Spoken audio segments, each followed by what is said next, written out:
The fact that Nigeria is suffering from a massive energy gap is no news, as the nation is currently grappling with an electrification rate of about 55%, leaving out more than 80 million Nigerians not connected to the national grid. Considering existing policies and an unprecedented population growth rate, the country is unlikely to meet its electrification target of 90% by 2030. The Nigerian government recognizes this challenge. Therefore, in an attempt to close the energy gap faster and more sustainably, it has increased support for off-grid solar electrification. The establishment of the Rural Electrification Agency is an attestation of government policy efforts towards improving renewable energy access, especially in rural areas where electricity access is as low as 26%.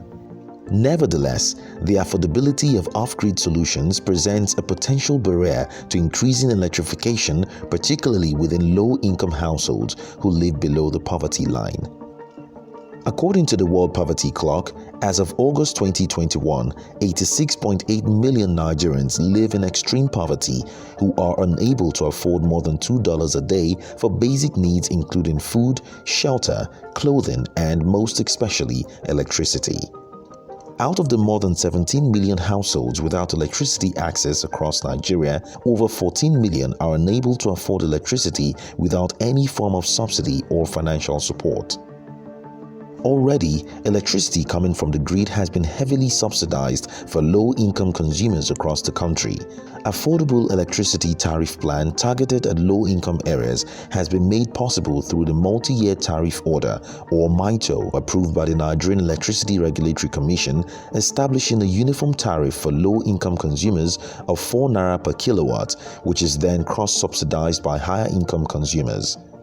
Unfortunately, more than 17 million homes are not connected to the grid, therefore are not able to benefit from the subsidized on-grid electricity, and expanding the national grid to reach the unserved population would require huge investments the Nigerian government is unable to afford at the moment.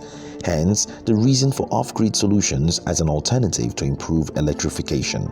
However, off-grid solutions are not cheap, as the average cost is placed at around 100 naira per kilowatt compared to the average cost of on-grid electricity at 30 naira per kilowatt, putting energy access further out of the reach of millions of Nigerians.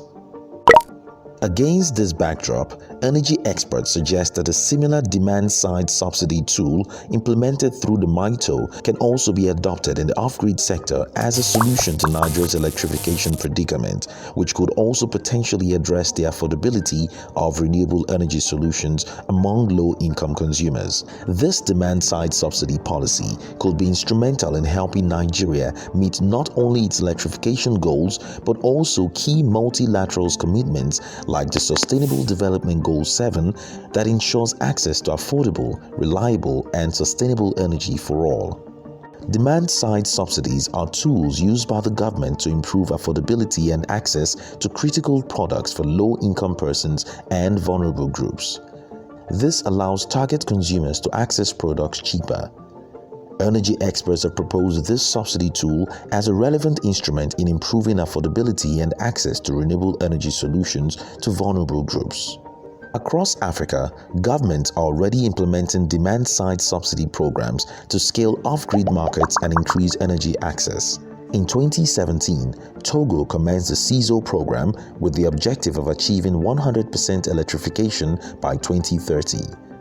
The program proposes the utilization of a combination of both on-grid and off-grid energy sources. As a result, the Togolese government has deployed what they call a result-based financing subsidy model as a form of demand-side subsidy in order to subsidize the cost of renewable energy solutions. So far, the model has provided funding for solar kits and mini-grid of up to $128.6 million and $49.3 million respectively. Meanwhile, the government of Rwanda revised its national electrification plan to address the affordability constraint in the off-grid market, thereby making solar products more affordable for the poorest households in Rwanda. Under this new plan, companies are mandated to pass on subsidies to eligible households ranging from €50 to €90, depending on a categorization scheme designed by the government of Rwanda. Just like these African countries have shown, demand-side subsidies can be key to improving affordability, increase electricity access, and encourage a greater supply of renewable energy technologies. Therefore, the designing of demand-side subsidy programs need to follow international best practice to ensure proper delivery without any unintended consequence, like market distortion. Best practices require extensive consultation with relevant stakeholders, availability of data, and a robust verification system to minimize leakages. The implementation processes of demand-side subsidies must also be transparent to promote accountability and long-term sustainability.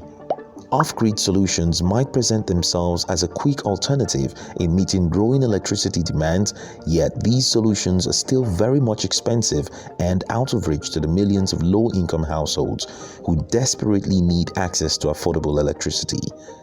Therefore, demand-side subsidies should be considered strongly, which could potentially resolve the majority of Nigeria's electrification challenges.